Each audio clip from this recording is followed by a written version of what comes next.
Well, thank you very much for coming in, and everyone in the back, after you get your coffee, why don't you come on and sit down. We have a great panel for you today. It's around winning m-commerce strategies. We're going to talk about best practices, lessons learned. We've got a great set of team here to try to really talk about generating revenues and wowing the customer. And it's not just the consumer, it's the customer. We're going to have both B2B discussion and a business-to-consumer discussion. And I'll go a little bit more into the topic later, but I want to first introduce our panelists. And so we've got Mark from AppBoy, Howard from Advanced Auto Parts, Gary and Himanshu. And why don't you guys just take a few minutes now to just tell the audience a little bit about yourselves to give them perspectives for your audience, for the audience. Hello, everyone. My name is Himanshu Palsule. I'm the Chief Technology Officer and Head of Strategy for Sage.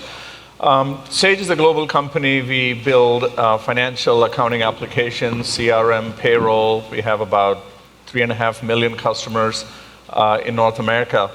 And about a year and a half ago, we took on a mobile-first strategy, and that's where I had a chance to spend some time with Cheryl.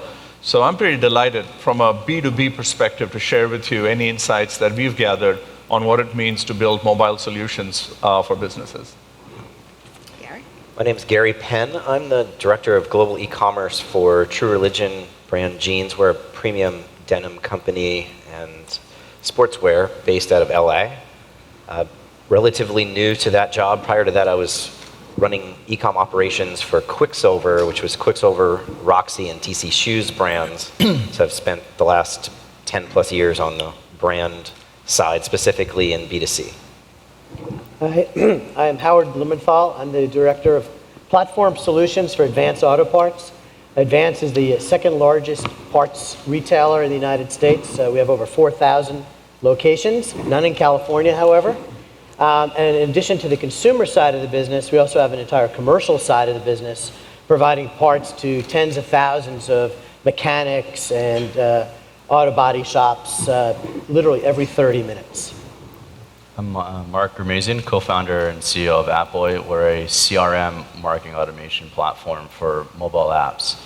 We're on target we're venture-backed, based in New York, on target to manage about 200 to 300 million users, our customers on behalf of our clients by the end of this year. So that's our great set of panelists today. The topic really is trying to wow the customer, and we're going to be going through a variety of topics right here. You've heard through yesterday, you've heard through today around the role of mobility and how it's really changed and evolved. It really revolutionized the way that we do business. And some stats at Yankee Group. Yankee Group, of course, as an industry analyst, we've been following mobility since pretty much the onset. We're one of the oldest industry analyst firms out there. And some of the data we do have is today, as much as you think that everybody has a smartphone, only 60% of consumers, which actually has dramatically increased over the last couple of years, do have smartphones today. But what's really interesting is, as we all know, we sleep with our phones next to the bed, so 64% of all users want to be connected via their mobile phone to the internet at all times.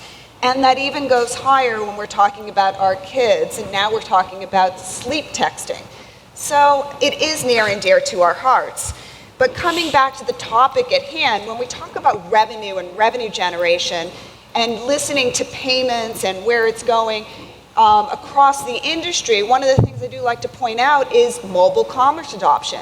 And so 40% of consumers are extremely interested in things around mobile coupons and mobile shopping, and it really does vary when we're talking about different devices, whether it be a tablet, whether it be a smartphone.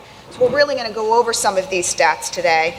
But then we're also going to be, talking around, if you don't necessarily keep your customers happy, you're not going to generate any more revenue. So it isn't always about where you're going to get your next purchase. It's how we're going to keep them loyal, how we're going to keep them happy, and how we're going to keep them engaged.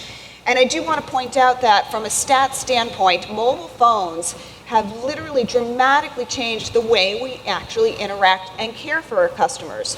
So at Yankee Group, we've looked over the years between 2007, 8, 9, up through 2013, preference channels around interacting with businesses. And over the years, traditional channels have come down, whether that be home or even talking on our mobile phone, or even the mobile website, has significantly decreased just in the last 2 years. So the phone as a preference channel has gone down by 33%. The mobile website, not mobile website, the traditional PC website has gone down around, I remember, 15%. Where if you take a look at the mobile phone, that has actually increased by at least 13%, and that's everywhere from interacting on an SMS to using the mobile phone app or just browsing on the website. So we're going to talk a lot about how that's really changed. And so the areas of discussion here is around the customer journey in the mobile world. We're going to go through strategies around customer acquisition, loyalty, technology, and measurement. So taking into the first topic, we're going to talk about the customer journey. And Gary and Howard, you really, you're living and breathing this when we're talking about our consumers and really understanding the customer journey and how mobility has changed that. So why don't you guys kick it off? So for us, a lot of this is all about solving problems for the customer. And for our online business, because auto parts, people, they need to get into their cars. They need to get to work. It's about time. And so even online, over 70% of our online business is in-store pickup. So mobile in general really helps to solve two big problems. How quickly can I find the store nearest? But also, does that store have the product in stock? And we have real-time inventory on all of our mobile devices for those stores. So it solves those key issues. Gary? Yeah, I would ditto those remarks. I have found that we have a much higher percentage even than 70. It's more like 90% of our customers are researching online, buying offline. And the conversion barriers are pretty much non-existent. We have a decent enough profit margin that we can handle free shipping, we can handle free returns. There's really not much barrier for the consumer to buying online, but when you're talking about something like a $250 pair of jeans, you usually want to touch it, you want to go in store, you want to make sure it fits. And the alternate to that is, I'm going to buy 3 pairs, try them all, and return the ones I don't need. So we take those barriers down, but we're really finding that mobile enables research on the go, and that's what people are using it for from our customer demographic. And Himanshu and Mark, the customer journey has really changed, and you've really helped your businesses, your customers, really gain from some of these experiences. Himanshu, why don't you start and give some lessons learned there on the mobile side? Yeah, mobility has created a massive opportunity that 3 years ago we didn't even know existed. The challenge with any traditional on-premises application like an ERP or a payroll or a CRM is your data is locked in the system. And as a result, all your business processes revolve around things that happen within your office. So the first thing mobility did was liberated the data. So now you have sales order people in the field, showing their inventory, taking orders. We have a service technician, you have someone come and do pest control in your house. He's taking a credit card because we have a mobile payments app, and he's processing the order, emailing you, you're getting an instant invoice. So it has changed from a customer perspective, their ability to reach their customers pretty dramatically from the old ERP world, which, as you've often called it, Cheryl, was a statement of record and a report, and it's made it very dynamic from an interaction perspective. And Mark, you've done a lot of work here around using analytics and using the customer experience and the journey. So we, with Apple, we actually took a step back here, and we looked at mobile as a whole new medium in terms of how customers are going to be purchasing products, or even experiencing the apps, or looking for the data they're looking for, or the research, or whatever it may be. But every person is different, and coming inside the app, the behavior might be different, the interests might be different, the demographic is different. But you, as a developer or a brand or a company, for you to understand who the user is on the per user level is very difficult to do in apps. And that's where Apple came in, and we took that approach of saying, okay, let's watch the behavior, let's watch who these demographics are, let's see what they're clicking on, and allow you to really create different experiences for those different customers of yours. And we're seeing that take place now. I think over the last few years, it's been really about user acquisition and acquiring customers and bringing them inside your app. And we're now seeing how customers and brands are actually using us to drive different products to different demographics. Or if there's a user that may have put an item in a cart and never came back, how do you reach out to that customer on mobile? How do you bring them back in? I think those are things that you need to start thinking about as you launch your product or you launch your app, is it's not just about the user acquisition and getting them inside the app, it's actually tailoring the whole workflow and the whole experience on a per user, on a per customer basis, which will then enable you to bring in a higher ROI and get those users to subscribe or to purchase your items. Yeah. So it really is about understanding the customer journey, understanding how to keep them engaged and motivated. We're going to continue this discussion. We are going to talk about customer acquisition, though. So when we talk about customer acquisition and revenue generation, and mobile has really changed that interaction completely, revolutionizing pretty much the traditional web marketing approach to really more of that real-time marketing approach. But what have you really seen? And again, I'm gonna open this up to actually everyone when we talk about things around sales traffic. Earlier yesterday, we heard that one company had 90% cart abandonment in their mobile environment. We've also heard things around how to increase customer engagement, which then increases revenue. So there are a variety of strategies. Howard, why don't you give some examples there? So for us, one of the key areas of strategy is what we call pre-sale strategy and a post-sale strategy. So a customer in store, they're trying to learn more about, let's say, how many people know about brake pads and the different types. Using QR codes and displays or signage on the stores to be able to quickly have them look up product reviews or see videos that explain the differences prior to the sale. And also that allows us to, if the customer is going to use their phone, then we're taking them to where we want them to go versus necessarily going to Google or somewhere else. And then post-sale, the products actually have the QR codes on the packaging to help them with the videos on how to actually assemble everything, which in turn lowers return rates, improves overall satisfaction. So those two go very hand in hand to help us with our overall sales and conversion rates. I come back to those videos around keeping customers engaged, and we're talking a little bit later too.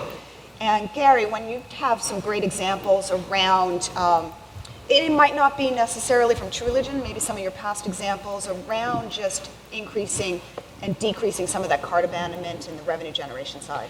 Yeah, I think the challenge that mobile has presented to brands that produce a lot of interactive, especially brands that are action sports brands like Quicksilver, there's a paradigm shift where you've created large interactive pieces for your consumer that display very well on desktop and translate even better to tablet because you're actually touching and interacting with that experience. Maybe you're swiping through a lookbook, or maybe you're combining tops and bottoms together, and you're kind of self-merchandising. It doesn't translate very well to mobile. It's a 4-inch screen, and it's touch capable, but how much do you really want to engage on your phone? What we've seen is people actually want to research on their phone, not necessarily engage at that level. And so that, I wouldn't say that medium's lost. I just think it's somewhere in its infancy. You'll notice that a lot of the companies that are out there that are doing website translation, for lack of a better term, from desktop to mobile, they're automating this process. There's not much utility for converting interactive into that format. It converts very well for a PDP, it converts very well for a category page, it converts very well for a home page. Right. But what do you do with a video, a swipeable lookbook, and an interactive bikini finder? Well, most people have turned to the iPad. The iPad has solved some of that. It's a different functionality. It does create more interactivity from that. And I think, Himanshu, you've done some work to helping businesses really transfer some of that engagement strategy onto the iPad, even in a face-to-face environment, that in store or on site with someone. Yeah, I mean, just to add to the earlier point, the first thing from a sales acquisition perspective that mobility does is, it's every chief marketing officer's dream that you're carrying their brand in your pocket 24/7 at all times. So, you shouldn't minimize not just the impact of your application from driving an actual sale, but the whole ability to reach a many-to-many audience from a pure brand perspective. Then speaking of form factors and getting into moving from a smartphone to something like a tablet allows you to solve a problem that was probably overshot by a laptop but is too simplistic in an iPhone, and that's all about real estate and form factor. So again, we have applications like time tracking applications, HR applications, advice applications where I could be the CEO of a company, I'm traveling, I don't have access to my accounting software, but I'm getting these alerts from my system on a mobile device. So it really expands the universe from a customer and a sales acquisition perspective. And Mark, when it really takes a look at how to learn lessons learned around engagement, and we're really talking about, I know it's more around after the fact, but when you're really taking a look from the revenue standpoint, are there lessons learned around really customer engagement strategies? Well, I think Cross-sell. yeah, I think taking a step back to what we were talking about a second ago, I think a lot of companies out there are trying to take the whole experience that they have on a desktop and building it into an iPad or an iPhone or an Android device. And I personally think that's the wrong approach. I think you should look at them as different mediums. I think less is more, and you have less screen space on a smaller device. And I think putting in specific items that you want to drive, that maybe there's a reason why the customer downloaded your app or downloaded your brand. And I think you shouldn't just throw everything at them in that one screen. You should really be specific about the products that you're trying to drive within that app, or what is the messaging that you want to get? What is the goal that you're trying to get out of this app? And I think taking a step and really understanding what is the goal, what is the marketing objective by coming out with this app, and obviously it comes down to an ROI. I think that's what you should be thinking about when you're coming in and bringing in your mobile apps. To your question, what was the question again? What was the question again? It was really about using engagement strategies. You have information about the customer. I think one really awesome thing about mobile is you're not on desktop. Really, the only way that you can really market down to the customer is through email. At the end of the day, with the mobile, you have email, you have push, you can have in-app messaging, and you can also have landing pages within the specific app. And the second the customer downloads the app, a lot of times they allow push notifications. Those are things that you should be thinking about, is when do you want to send them a push? When do you want to send them an email that would complement a push? When do you want to promote something on the front page of your app when they come in, and which is then complemented with a push and an email? And I think you should be thinking about these different mediums in terms of communicating down to those users, but then also taking a step back again and saying, okay, who should I send this message down to? And who are those customers that I should send this messaging down to? And really take advantage of those 3-4 different mediums that you have, whereas on the desktop, you're just sending maybe a weekly email or an email about a new product and so on. So I think those are things that I see a lot of our customers leveraging through the marketing automation, and really having push, email, in-app messaging, and content within the app, all in an automated fashion, working against the specific segments that they've created. Automated fashion, but not communication fatigue, because it is all about the right timing of that information. And in order to do that, you have to understand more about your customers, which brings us to some of the big data topics.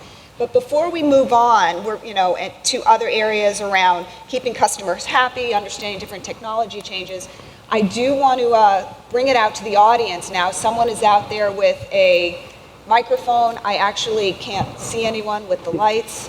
They do really tell you the truth. You can't see.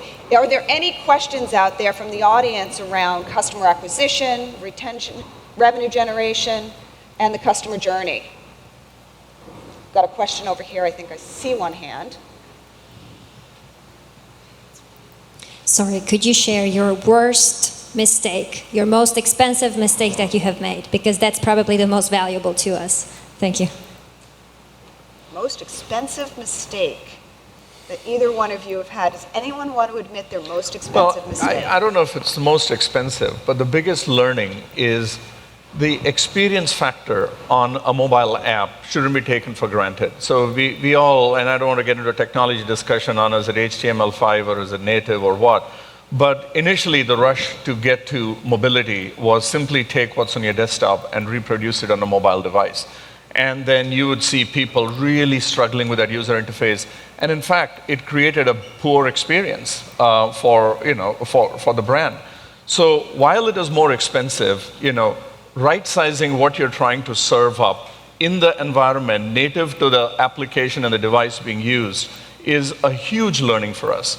So, if I could get into a little bit of technology, something like HTML5 allows you to take an application and port it across all devices, iOS, Android, Windows 7, etc., versus having to go into each individual device and code your application for that device.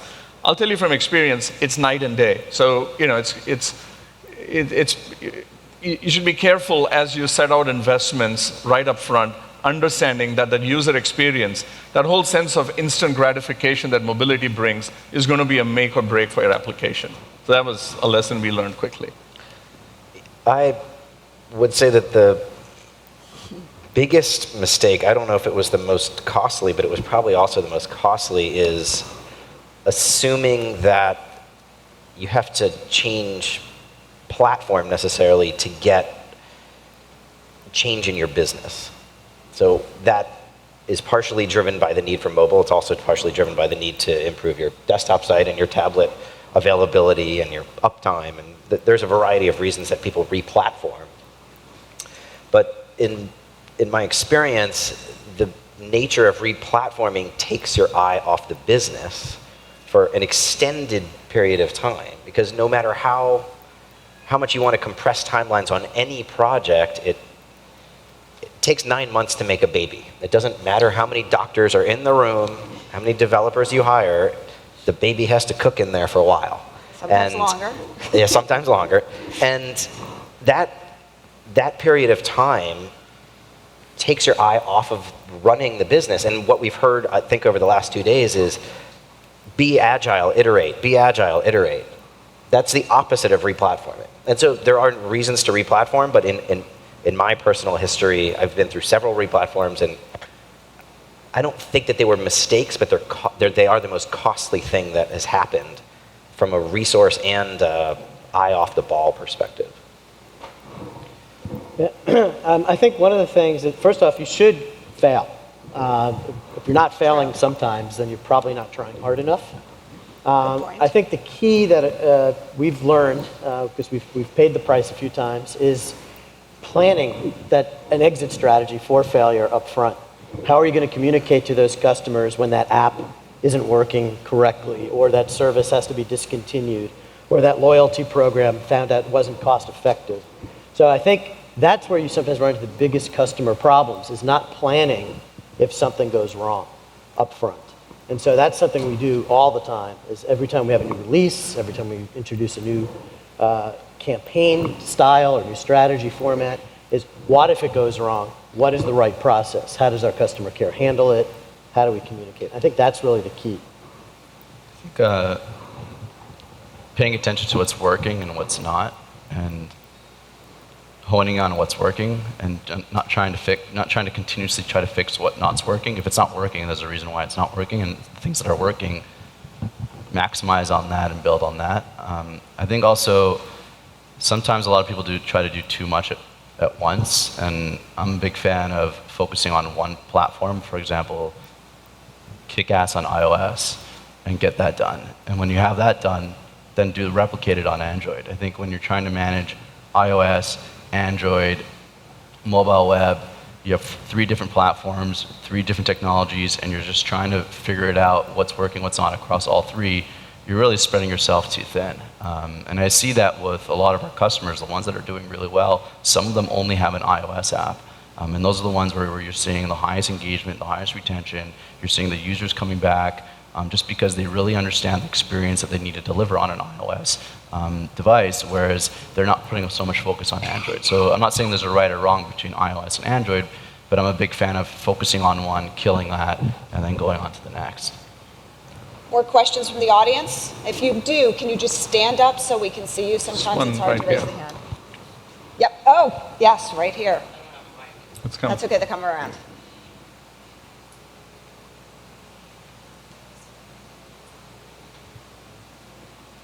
I was just wondering if any of you can give an example of how you align visions across teams in a company,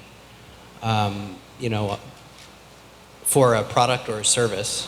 Have you used things like a customer journey to do that? So I think social is a really good example of that. One of the first things we did way before we actually started moving into the social space was we actually formed a whole intercompany team. So from all departments, whether it was customer care, legal team, merchandising, all the way down, marketing.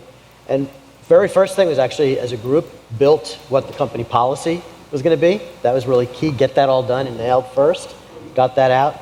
Then the next was really coming up with the strategies of, as we embark on this, how are we going to handle problems? There's things that are going to come up that we don't know how to do. And so by having this team that met regularly, especially early on, we were really able to work out all the new steps and processes quickly. And that was fantastic. And now what we do is we just, at this point, we're a couple of years down in that journey. We have the regular working team, but then we still, on a quarterly basis, will review for those refinements. And the other key part is by having other people throughout the organization involved, it really helped them to buy in and accept what was going on. Mobile is becoming the same way, starting to form more teams across the organization so they could figure out how is that going to work for them. How does it work in commercial space is very different from how it might work on the consumer space. So those have been really big wins for us. The only thing I would add is, early in the process, identify who your data junkie is going to be. Where is the analytics coming? Because your mobile app is only going to be as effective as its usage, and what these analytics now let you do is constantly monitor and iterate. And I think somebody else mentioned that. Compared to the old process where, at least in our world, you put a release out there and you came back 6 months or a year later and you upgraded. It's a full-time job to do web analytics and mobile analytics to understand frequency, usage, adoption, frustration, and then continue to tweak and don't, take your foot off the accelerator. Typical lessons are adoption is slow. So there's that, there's the initial high, there's what I call the trough of disillusionment, where everyone thinks they just wasted their time putting their mobile app out, and then there's gradual adoption after that. But you have to measure during that period what's exactly happening with the usage of your mobile app. The next topic we're really going to talk about, is very similar. You can't really break customer acquisition and revenues without really talking about customer engagement. But now we're really going to talk about also keeping them happy, but also keeping them engaged, keeping them loyal. And yesterday's world was always around a one-way conversation. You mentioned notifications, but now it's not just about a one-way conversation. It's around social. It's around taking engagement on any device, anywhere. And the data that we do have is 63% of businesses are prioritizing mobile as a way of improving customer responsiveness. So it's about caring. It's not just about selling for them. And the caring for them is really what's going to drive loyalty. And it's not about a loyalty program. It's about understanding their needs and then being able to then modify the interaction with them. And so when we talk about some questions here, Howard, you really spoke yesterday on the role of social. And it was a huge impact on your organization. Social helped with revenue, but it also helps with service. You want to just maybe talk about keeping them engaged from that standpoint? So, monitoring the social space and, both everything from product reviews, which are very social, to what people are saying on, all the different services is key. And we have a team that actually goes out and, monitors those daily. We try to respond very, very quickly. So what that means is usually in most cases in a couple of minutes. Other cases within 24 hours. For the case of a product Q&A, we'll make sure we have the research to do that. But a lot of it is streaming it out to the right people to get the right answer for that customer. And so that can be done with a combination of automation as well as having a group responsible for how to handle those conversations. And that's been terrific. I mean, you don't have to spend a lot of money, and it could be little things. So one good one is, I know people talk about, checking in, and people still do check in. Every now and then we'll, send out a message to that person, thanks for checking in. I mean, it's not necessarily automated sometimes it is, but doing it and offering suddenly a coupon randomly, or just asking them how their experience was. Can't believe what kind of satisfaction, how they tell all their friends, just by getting some real human being. Yeah, Mark, you have some great examples around customer care and engagement there also. I think one of the major problems with e-commerce is that there's no one on the other side that the customer's talking to. They're really just talking to their phone, or they're interacting with their phone. I think it's important to bring that element of personalization to it, or bringing someone there that they feel they are talking to. And obviously the starting point with that is having a great customer service team or customer service plan or objective around there. And I think having just really good feedback support is really important. And it's, again, talking about how I was speaking about how you can communicate down to them through the different mediums. They should be able to communicate back to you through those mediums as well. And keeping it a two-way discussion, I think, is really, really awesome. And I think awarding the customers that had an issue with your with a product and that you fixed it, asking them to tweet and letting them know to share the app or the experience with their friends. I think leveraging things like that. I think, like I said, I think they were saying before, everyone has a phone on them, and I think you need to take advantage of that. But I think if you can bring that element of humanization to the app, where someone's really feeling that they're talking to somebody and they're not just, they actually feel like they're in a store where they can, if they have an issue, right there they can send feedback, and right there you can respond back, and they can respond back to you, and you have that whole conversation going. Yeah, Gary, when it comes to keeping customers engaged and loyal and understanding them, you deal with the mobile in-app, not in-app, but you're talking about in-store and on their phone or on their iPad. Are there lessons learned there around servicing their customer in the store, actually? I think one of the key things, and again, I hate to keep straying from mobile, but it's just e-com in general, is there are probably a lot of people in the room that outsource their customer service. Yeah. It's a really common model. It's the last two companies I've been at, and the companies that do this stuff aren't going out of business anytime soon, one of them being eBay. So when you outsource your customer service, you're giving away a piece of your brand to a third party.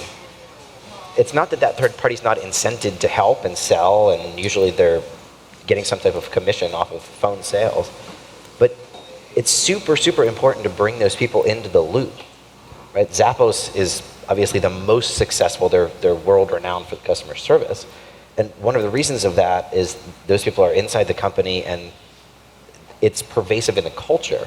If these people are sitting outside the culture at a call center in Florida somewhere, you got to get them looped in to understand your brand, what your strategy is, the fact that you even have a mobile app. I think a lot of these things, the basics, are overlooked, and that's probably one of the biggest pieces of customer engagement, because you can put the phone number on the website, you can put a click to dial on your mobile optimized site, you can have click to chat on your desktop site, and all of those touch points are utilized. But if the person on the other end of the line doesn't know the brand, then you have a lost customer. So you don't wow the customer at that point. You do not wow the customer if they don't know what they're talking about, yes. I'm going to shift because, we are trying to come up and discuss a variety of topics. When we talk about things around technology, Himanshu, I'm going to have you kick this one off. There's big trends. Everyone here is always wanting to know, how do you wow the consumer or the customer by using new technologies? Some of the trends have been around cloud. Some of the trends have been around big data. Some of the trends have been to create a mobile app or not to create a mobile app. Do you have a mobile website or not? So some of these kind of overlay the discussion all morning. So why don't you kick that off with some technology engagement? Yeah, I mean, there's a lot I can talk about. I'm going to pick one specific one that mobility has opened up, and that is knowledge of your location, which, if you think about it, again, a marketing person's dream is a message in context where you are. If you're walking by a Gap store and they know you're 2 doors from a Gap store, an app that basically tells you go 2 doors and turn right and use this coupon for getting 20% off. At Sage, one of our technical people has built an app that all of us carry on our smartphone that basically shows us wherever we are, who are some of our closest customers. If you have any downtime, I could go and visit some of them. So I think we are just seeing the tip of the iceberg on the opportunity that location-specific information is going to bring in the world of mobility. The opportunities are absolutely staggering. Today it's mostly one way, where I know where you are, but when we start interacting with one another from our locations, and there are some fabulous apps out there, I don't think we have time to get into all of them, it just opens up a whole new world of opportunity. Yeah, Gary, you actually raised a point. You can add on to Himanshu, but I also want to have you around. We've had a lot of discussion around the use of mobile point of sale. Yeah. and how supposedly fantastic it is and revolutionizing the customer experience. And I'm a huge advocate of using these technologies to improve the overall customer experience at point of sale. But the point is that it isn't as easy as just putting in a mobile point of sale device. Right. Yeah, this came up in yesterday's discussion. The ROI proving for mobile point of sale is really easy. You have a really expensive, antiquated POS system that involves the actual POS register, the cash box, and it can be so simply replaced with an iPad. Why not? Let's jump in and do it. And yeah, it's a fantastic experience if it's done properly, but there's a lot of infrastructure that's involved in doing that. True Religion has approximately 150 stores that all need Wi-Fi, they all need a new Cisco router, they all need a better internet connection. You can't do it on a point-to-point connection that's 128K. It's not going to work. You're going to have a miserable experience, even if it's just in the hands of your sales associate. So take that and look at Howard's 4,000 store network and multiply the amount of infrastructure that's required to get there. Interestingly, a gentleman from Walmart came up yesterday after the discussion and brought up a really valid point, which is I completely agree with Himanshu that there's a lot of potential in the future of geodetection. But how many people have been into a mall and tried to get internet service recently? That's where all your stores are. Hello? That's where they are. They're inside malls made of concrete. There's no internet service in there. And so then you say, okay, well, I'm going to use my in-store Wi-Fi to do that. But you have to partner very strongly with IT because you have PCI level transactions going over that line. Do you want to open that up to all your consumers? Yes and no, but it requires strategy and forethought, and it's not as easy as just, let's go mobile point of sale. You also mentioned, though, is also reworking the stores. Remember, he pointed out, it goes, I can check you out. Where would you like your $250 jeans to go? On the floor? Right. Yeah, the mobile POS, there's two reasons for mobile POS. One is line busting, and one is mobile checkout anywhere in the store. So the former, line busting, is a fantastic problem we'd all love to have. Smaller brands in the long tail don't have line busting problems. You have a 3,000 square foot store, and it's rare, unless you're giving something away, that people are crawling out the door in long lines and need to be busted up with people approaching them. It's not everybody's Apple. On the flip side, there's mobile register, and that requires re-architecting your entire store. Otherwise, are you going to put your product on top of a rack of more clothes, and then the hang tag gets tangled in the hangers, and where are you going to put the product? You have to re-architect the actual store footprint to enable this technology from a physical standpoint. And I agree with the geolocation and also the expense of all these other things. That's been a stumbling block for us. Those 4,000 stores have over 50,000 registers. So the cost can be exorbitant. Taking it a little bit different is on the commercial side. For our commercial customers, speed is everything. They need to do anything they can to turn bays, the mechanic bays, and even our sales teams, they only have a limited amount of time to work with these people, the mechanics, because they're busy trying to fix cars. So any technology, on mobile technology, that can speed up any of those processes, either for the mechanic side or our sales team, are big wins. So things as simple as being able to use a tablet device or a phone to sign a contract and finalize that contract and have the signature captured. Those things are tremendous time savers. No one has to go back to other rooms. They can auto print. Those things are huge. And so I think people need to look. Sometimes those wow too, because a salesperson that can suddenly cut a half hour or sign a contract immediately versus a day later, those are big wows from their standpoint. So it doesn't always have to be the fanciest, but those little things that are still relatively new to make sure they're secure and work are really important innovations. Right, and that's a great point, because when we do talk about the wow factor, we have to understand what we talk about Yankee Group is the return on mobility. And sometimes it's not just about the consumer experience, it has to do with what we're doing with account management and some sales organizations. But a lot of times it is about understanding the technology, getting back to it. Mark, you have some insight sometimes around taking a look at the difference between mobile apps versus mobile websites, and some insight there around using some of the technologies to really, lessons learned really on that side of it. Do you not? How Yeah. can you? So I think one of the big differences with mobile web and native app is push. And I think that's a huge problem with mobile apps, mobile web today is you can't really utilize that push notification. And push is a huge driving factor in terms of bringing that user back inside the app. So I think for me that's a big difference.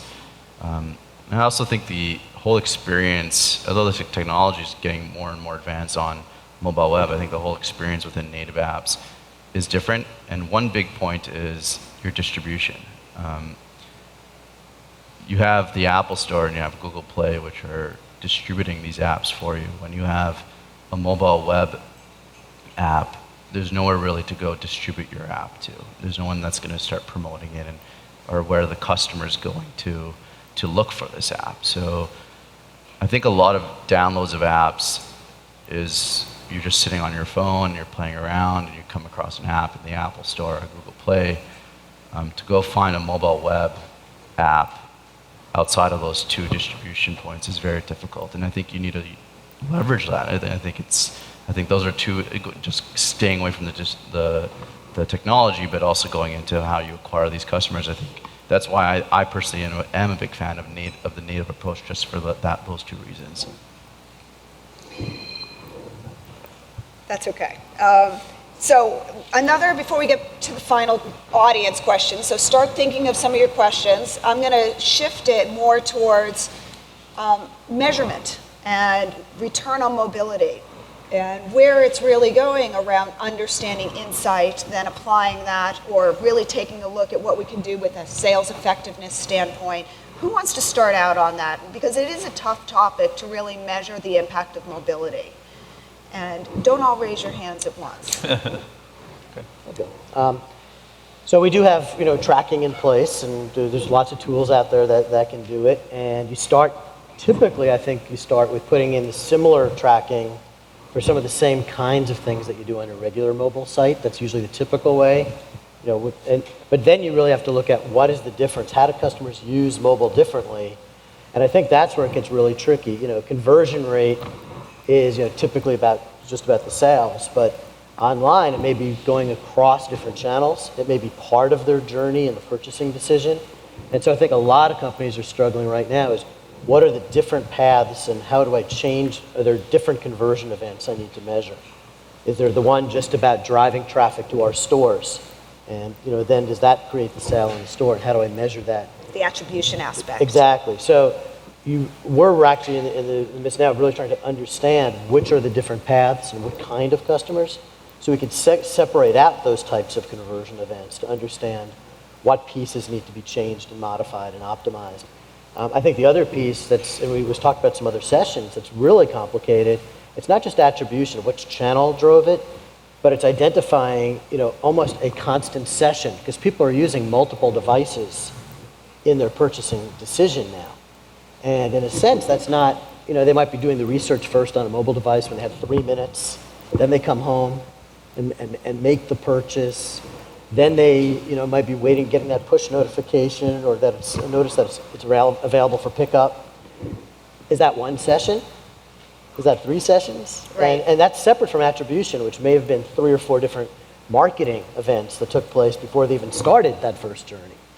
So I think there's a whole lot of world, but if you don't measure and you don't start tracking and looking at these trends and separating it from your other e-commerce business, that you'll never be able to optimize those things. Optimize it and understand it. And Himanshu, you've really talked about mobility being very disruptive and really looking at it from a business model's change. So it isn't just measurement, it's really how it's changed the business itself. Yeah, that's a great point, Cheryl.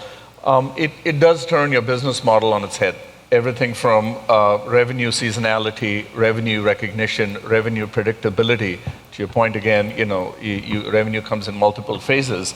That from a revenue projection perspective, something like mobility or cloud or subscription pricing is going to put a lot of pressure on your normal revenue trends.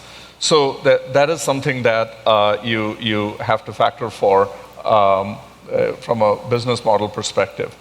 When we look at the sources of revenue from mobility, there's obviously the direct source of revenue. How many apps did I sell? How many users are using it? How much am I getting per user per month? And that becomes a revenue line. The intangibles are things like how much loyalty did I drive towards the brand? What was the uptick on my brand awareness? And how many renewals did I drive from a customer on my core accounting app because of mobility? And those things are harder to trace, but oftentimes are the stickier factors in what's making the customer more successful. So, you have to prepare for a lot of change in the type, source, and recognition of revenue the more your business starts to adopt mobile services. Yes, sticky is a very good point. Sticky cuts across every topic that we've talked about today. At this point, I also do want to go out to the audience because we're coming to an end. If someone wants to raise their hand or stand up, we've got some great panelists here. Where? Okay, I can't see you. Over here, right here. There's a question to the front.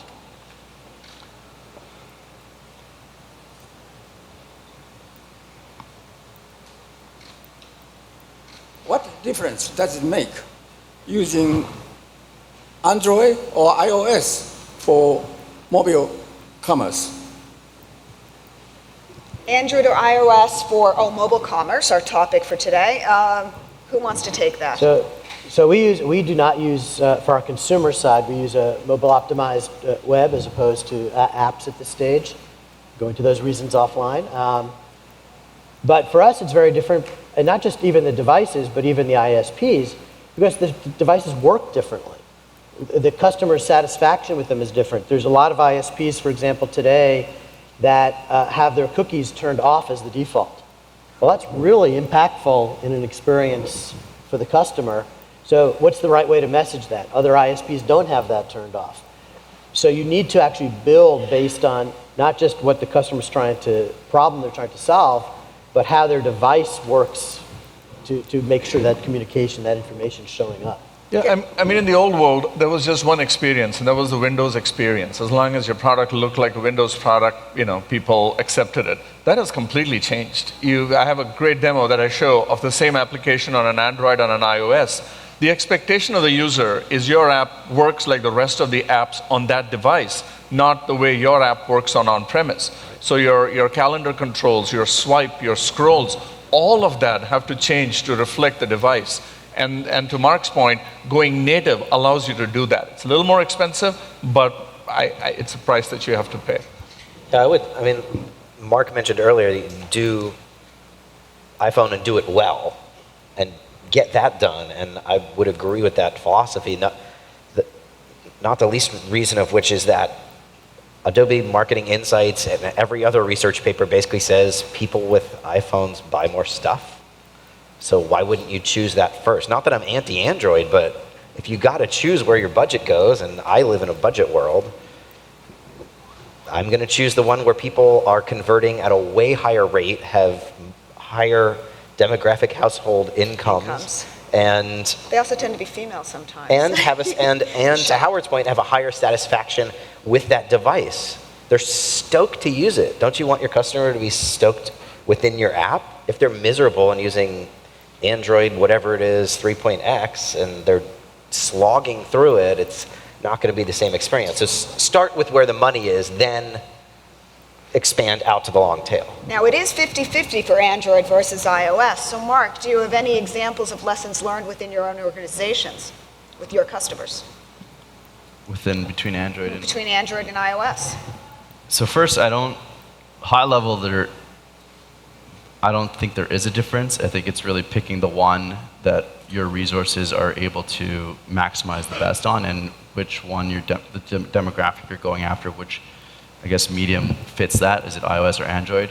But one huge advantage of iOS is everything's standardized. So what I mean by that is there's iOS update, and it's one update that everyone's going to do. And Apple pushes that update for the OS. And it's one device. So there is one device, but there's the iPhone 5, there's the 4S. On Android, you got HTC, you got Samsung's, you now have the Facebook Home, You have all these different devices, all these different OSs, all working off of Android, but not all the same. And you building an app that has to fit all those different verticals can get a little troublesome in terms of managing it. So I think those are things that people don't really think about it. I think there's just so many different Android devices, while there's only really one iPhone or iOS device at the end of the day. That's true. I mean, you got the tablet, but still. Yeah. More questions. We're coming up at the top of the hour. I want to give you an opportunity to speak up.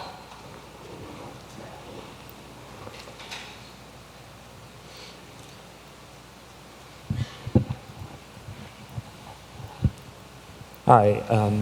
I really see the future of mobile being very inclusive to the customers and interacting with them, but I guess I'm wondering, where do you see the intrusiveness start coming in with mobile, and also where it encroaches on privacy?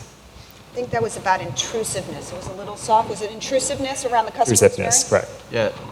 So I'll start with that. I think that goes back to really understanding your customer, right? So if you're understanding who they are, what they're doing, what they're interested in, they don't mind if you're communicating to them, if you're actually giving them content and giving them something that they actually will like to see. But if you're sending down the same campaign to all your million users and not really thinking about, well, does this really pertain to me? Does it really pertain to him, or does it pertain to her? I think that's when it gets out of control. I think when you're just going out there sending out mass messaging. But I think when you start thinking about who your customers are, creating different cohorts of customers, and really not just sending push. There's an email that goes out, and then maybe the following week it's a push, and there's different ways of communicating down to them and leveraging those different mediums. I think that's where it gets okay and where you can control it. But I think when you're just going crazy and you're just sending a weekly email or a weekly push out that really has nothing to do with me as one of your customers and doesn't pertain to me or relate to me, I think that's when it can get annoying for your customers. So I want to thank everyone for coming, and just so you understand the impact of mobility, for the closing statement and stat. In 2007, only 23% of businesses even was really considering anything to do with mobile other than just email. By 2013, we now have roughly 74% interested, 74% of businesses interested in either deploying or have already deployed some sort of mobile form of communication with their customers. So it's here today, and I hope you've learned some lessons learned around how to increase the customer engagement, improve their loyalty, and generate some revenue while you can do it. So that's pretty much the close. Thank you very much for coming today, and go have lunch.